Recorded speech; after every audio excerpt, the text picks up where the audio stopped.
আমরা ওপার বাংলা থেকে এসেছি। আজ আমাদের ওপার বাংলার আর এপার বাংলার মাহফিলের পরিবেশের দু একটি কথা আপনাদের সামনে বলব। সেটি হলো এই, আমাদের দেশের মাহফিলগুলার আপনাদের দেশের সময় রাত 11:30টার মধ্যে শেষ হয়ে যায়। রাত 11:30টার মধ্যেই, আপনাদের দেশে 11:30 মানে আমাদের 12টা। 11:30টার মধ্যে আমাদের সব মাহফিল ক্লোজ। এক। 2 নম্বর হলো, আমাদের প্রত্যেকটা শ্রোতা বক্তাদের সাথে কথায় পাই টু পাই জবাব দেয়।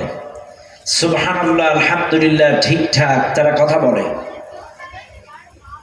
কিন্তু আপনাদের ভারতবর্ষের মানুষ বক্তার সাথে কথা বলতে চায় না, সুবহানাল্লাহ আলহামদুলিল্লাহ বলে না।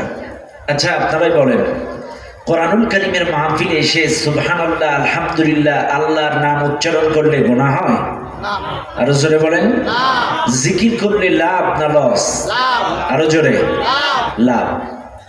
কিন্তু আপনারা বুঝেন না, আসলে এটা আপনাদের দোষ না, এটা এই ভারতবর্ষের কিছু বক্তারা আপনাদেরকে এই জাতীয় করে তুলেছে। কারণ কানে হাত দিয়ে চোখ বন্ধ করে ওয়াজ করে চলে যায়, পাবলিক কথা বলুক আর না বলুক, রাগ করবেন না, আল্লাহু আ'লাম। আমি কাউকে কটাক্ষ ক্রিটিসাইজ করার জন্য একটি কথাও বলি না। আমি অতি নগণ্য, অতি ক্ষুদ্র আল্লাহর একজন গোলাম। মনে রাখবেন, মানুষ এমন কোনো গুনাহ নাই যে করে না। গুনাহ করতে করতে মানুষের দিল নষ্ট হয়ে গেছে, মানুষের দিলগুলো কালি পড়ে গেছে। এখন তাফসীর মাহফিল, ইসালে সব মাহফিল, ওয়াজ মাহফিল, জুম্মার নামাজ, এত মুনাজাত হয়, এত দোয়া করে।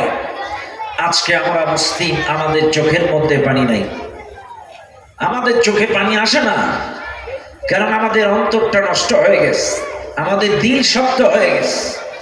এজন্য যত বেশি আল্লাহর নাম উচ্চারণ করবেন, সুবহানাল্লাহ আলহামদুলিল্লাহ আল্লাহর জিকির করবেন, আমার আপনার দিলটাকে পরিষ্কার করে দিবেন কে? আরো জোরে বলেন কে? আমার আপনার কল্পটাকে পরিষ্কার করে দিবেন কে? আল্লাহ। এজন্য আপনাদের কাছে অনুরোধ, দয়া করে আমাদের সঙ্গে একটু কথা বলবেন। আর বিশ্বাস করেন, মেডিকেল সায়েন্স বলে রাত 11টার পরে মানুষের ধারণ ক্ষমতা কমে যায়। যত ভালো কথাই হোক না কেন, মানুষ এইটা ব্রেনে রাখতে পারে না, তার মেমোরি ক্যাচ করার ক্ষমতা কমে যায়। এতটা রাত অবধি মাহফিল করে কোনো লাভ নাই যদি ফজরের নামাজ জামাতে আদায় না হয়, কোনো লাভ নাই। আর আল্লাহ রাতকে দিয়েছে আমাদের বিশ্রামের জন্য। এই রাতে আজকে জয়নাল আবদিন সাহেব হুজুর ওয়াজ করলো, আমি করব, আমার পরে যিনি করবেন কালকেই সকালে চায়ের দোকানে জিজ্ঞাসা করবে কালকেই ওয়াজ হলো, ওই যে ওয়াজ, কি ওয়াজ, সেই কি মনে নাই, কারণ ঝিমঝিম ঘুম ঘুম ভাবে ওয়াজ শুনেছেন, এনার্জি লস ছিল, ঘুম ঘুম ঝিমঝিম ভাব ছিল, একটি কথাও আপনাদের মেমোরিতে ক্যাচ করে নাই। এজন্য এনার্জি থাকতে শুনতে হয়, এনার্জি থাকতে ছাড়তে হয়। কথা কর না কেন? ঠিক না বে ঠিক? এনার্জি থাকতে শুনতে হয়, এনার্জি থাকতে ছেড়ে দিতে হয়। কিন্তু এখন মাহফিলের বার্ধক্য টাইম, মাহফিলের যৌবন টাইম হচ্ছে এশার থেকে 12টা। এখন যেই টাইমে আমাদেরকে উঠাইছেন এটা হলো বার্ধক্য টাইম। এই টাইমে যতই ওয়াজ করেন কাম হয় না।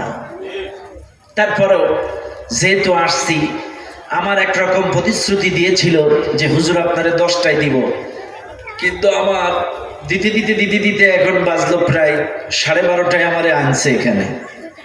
যাই হোক, ম্যাক্সিমাম মাহফিলে ভারতের টাইম টেবল ঠিক থাকে না, ওয়াদাকৃত কথা তারা ঠিক রাখতে পারে না। এগুলো খুবই দুঃখজনক, কারণ আমাকে আপনারা দাওয়াত দিয়েছেন 20 তারিখে, কিন্তু এখন কয় তারিখ? কথা বলেন। তাহলে কি ওয়াদা ঠিক থাকলো? দাওয়াত দিয়েছেন 20 তারিখে, এখন তো 21 তারিখ। কথা ঠিক কিনা? যাই হোক।